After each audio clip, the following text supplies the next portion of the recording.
கிறிஸ்துவுக்குள் அன்பான கர்த்தருடைய பிள்ளைகளே, இன்றைய வேத வசனமும் ஜெபமும் 1 பேதுரு 1ஆம் அதிகாரம் 25ஆம் வசனம். கர்த்தருடைய வசனமோ என்றென்றைக்கும் நிலைத்திருக்கும். உங்களுக்கு சுவிசேஷமாய் அறிவிக்கப்பட்டு வருகிற வசனம் இதுவே. என் அன்பு கர்த்தருடைய பிள்ளைகளே, அப்போஸ்தலனாகிய பேதுரு இப்படி எழுதுகிறார், கர்த்தருடைய வசனமோ என்றென்றைக்கும் நிலைத்திருக்குமா. உங்களுக்கு சுவிசேஷமாய் நன்மையாய் மேன்மையாய் அறிவிக்கப்பட்டு வருகிற வசனம் இதுதான். அதனால எல்லா இடத்துலையும் பிரசங்கம் வைக்கிறாங்க, கர்த்தருடைய வசனத்தை பேசுறாங்க. அது என்றைக்கு நிலைத்திருக்கும். ஒரு மனிதனுக்கு கர்த்தருடைய வசனம் ரொம்ப முக்கியம். ஏன்னா அவர் வசனத்தின் மூலமா நம்மிடத்துல பேச உண்மையுள்ளவராய் இருக்கிறார். வசனத்தை அனுப்பி குணமாக்குகிறார் என்று சொல்லி நம்ம பார்க்கிறோம். அப்போ நிலைத்திருக்கிற இந்த வசனத்தை நாம் அதிகமாய் தியானிக்கிறவர்களாய், வசனத்தின்படி வாழ்கிறவர்களாய் நாம் மாற வேண்டும்.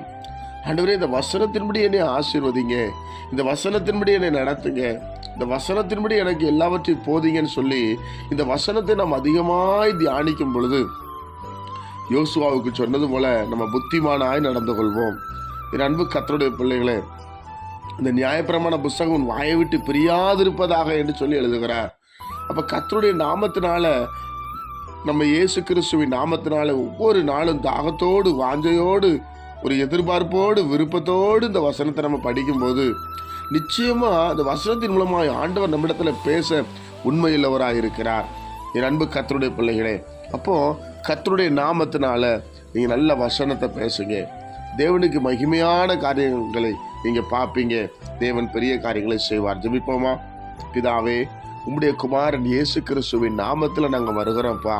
இந்த வசனத்தை எப்படி படிக்கணும், எப்படி தியானிக்கணுங்கிற ஞானத்தை நீங்க எங்களுக்கு தரும்படி இயேசு கிறிஸ்துவின் நாமத்துல நாங்க ஜெபிக்கிறோம். உயிர் தெழுந்த ஆண்டோடைய வல்லமை இறங்கி வரட்டும், சமாதானம் இறங்கி வரட்டப்பா. இதை கேட்கிற ஒவ்வொருவரும் ஆசீர்வாதமா இருக்கட்டும். இயேசு கிறிஸ்துவின் மூலம் ஜெபிக்கிற நல்ல பிதாவே, ஆமேன்.